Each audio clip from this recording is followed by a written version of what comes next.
So we all thought 2016 was the worst presidential election year in history, but let's try again, with Oprah Winfrey and Kanye West, both as the Democratic and Republican parties respectively, going against each other for the presidential election of a lifetime. So we're going to have Kanye West, of course, representing the Republicans, just to recap, and Oprah Winfrey under the Democratic Party. So this election would be pretty interesting. It'd pretty much be a battle of who can actually get more people to go to their message. Obviously, Oprah Winfrey is more of the giving type, whereas Kanye West is more of the right-winged radical type. So I think he could do a little bit better with some Trump-style voters, whereas Oprah Winfrey could do better with the type Clinton and Obama voters, which is why I think they'll do pretty much the same in certain states. So I think Oprah Winfrey would pretty much sweep the West Coast. I don't see Kanye West doing that at all.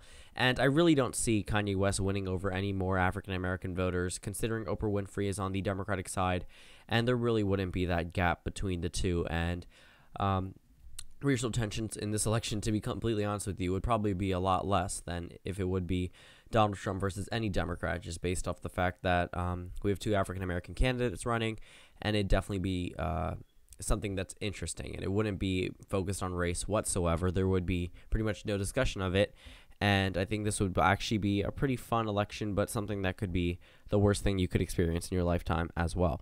Kanye West would probably win a number of key Republican states, but Oprah Winfrey would also do pretty well in some of the Democratic states. In some of the Republican states. So we're going to leave a couple of them as toss-ups. I really don't see the African-American population coming out in down in the South. It's probably not going to happen, and it's just the way that they voted in pretty much every single election. Not every single one, obviously, but in the modern political era, these states have all been the same and voted the same. So we have 182 electoral votes for Oprah Winfrey to 101 for Kanye West. So first of all, Kanye West would pretty much only have the backing of Trump Republicans, and he's not the best person to appeal to independent voters. Like I said before, and like people have been saying before, it depends on what he did and didn't do, and he's not going to do much. He really doesn't take a lot of things seriously, whereas Oprah Winfrey, on the other hand, if she's put in the spotlight, she actually understands things. She goes out there and interviews people that have been in, like Elie Wiesel with the whole his book Night about the Holocaust. You know, she went and interviewed him. We wouldn't see that type of enthusiasm to go out and speak about things that were critical to American and world history compared to Kanye West, who's really, not to be rude, but he's extremely self-centered. A lot of the things he does, everything he does is all in his favor. Everything is planned out, and it's all to favor him in one way or another. And I really think he with his personal base, I think he screwed up by supporting Donald Trump, considering that he was not really liked that much by either political party. But now that he's had firm support of the president, it's not really the best thing for him, considering his base.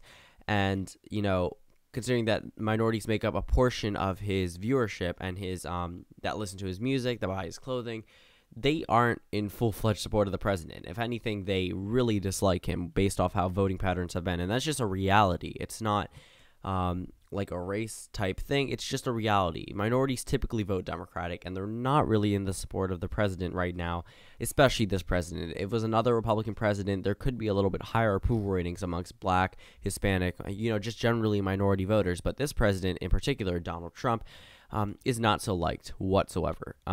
But yeah, so Kanye West doing that, it really hurt him, which is why a number of these Republican states I've left as toss-ups.